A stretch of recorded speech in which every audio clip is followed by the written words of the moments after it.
experts who will be breaking down the Africa Climate Change Week as well as the Africa Climate Change Summit. And I am joined in studio from the Climate Change Network of Zimbabwe by Miss Melissa Murirwa, as well as Onward Marumani, who is an agribusiness consultant who deals directly with climate change related matters. And later on in the third segment, I have my third expert who will be breaking down this very complex thing that is now affecting Africa. Lady and gent, welcome to I was about to call it Climate 54. Welcome to Africa 54. Let's just get straight into it. Starting with you, Melissa. How significant is the Africa Climate Change Summit as well as Africa Climate Change Week in Africa? Okay, thank you. I can say it is of great importance because it brings together the leaders, heads of states, policymakers, the marginalized groups, the vulnerables, and also the youth to come together and discuss the policies and a way forward for Africa.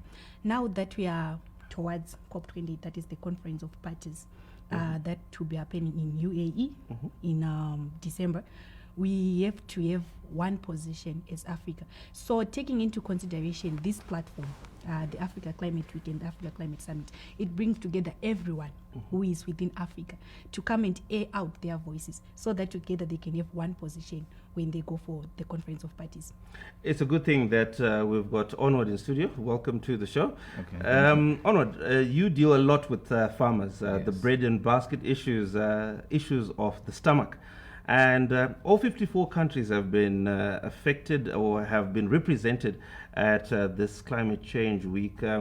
What are the issues that they're bringing forward in different areas, and how has climate change affected not only Zimbabwe but generally the agro-business sector within Africa?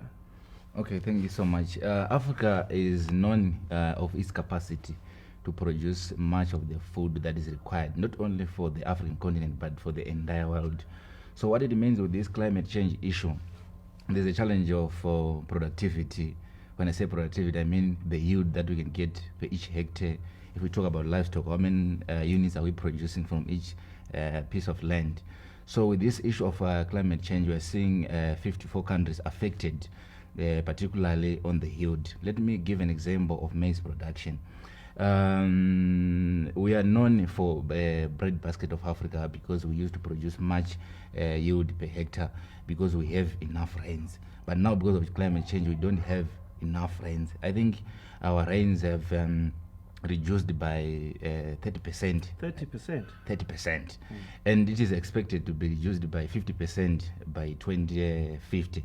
So what it means, the yield is going to reduce each and every year, which then brings it to the issue of food insecurity, where you see a lot of people, they don't have enough food for our own consumption. While we're supposed to discuss about exporting food to other countries because we have bigger land that can be used for production.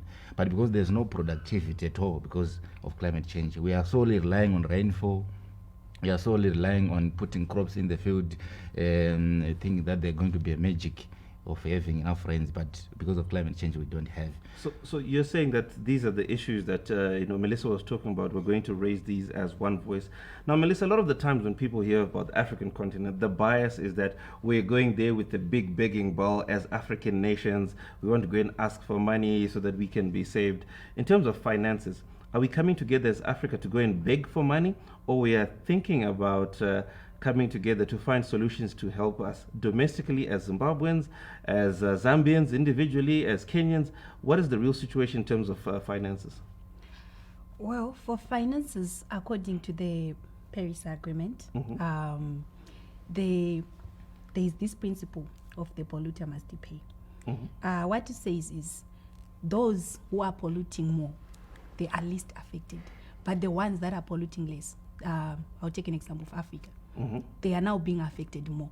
So according to that, the Western countries should provide funds to African countries, but that is not the case right now.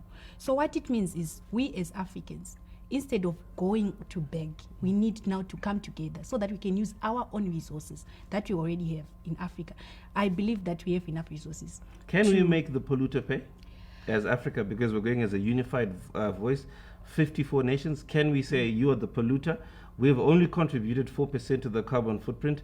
You have to pay the 96%. We can tell them to pay, but we cannot make them to pay. That's the problem. How? That is already there.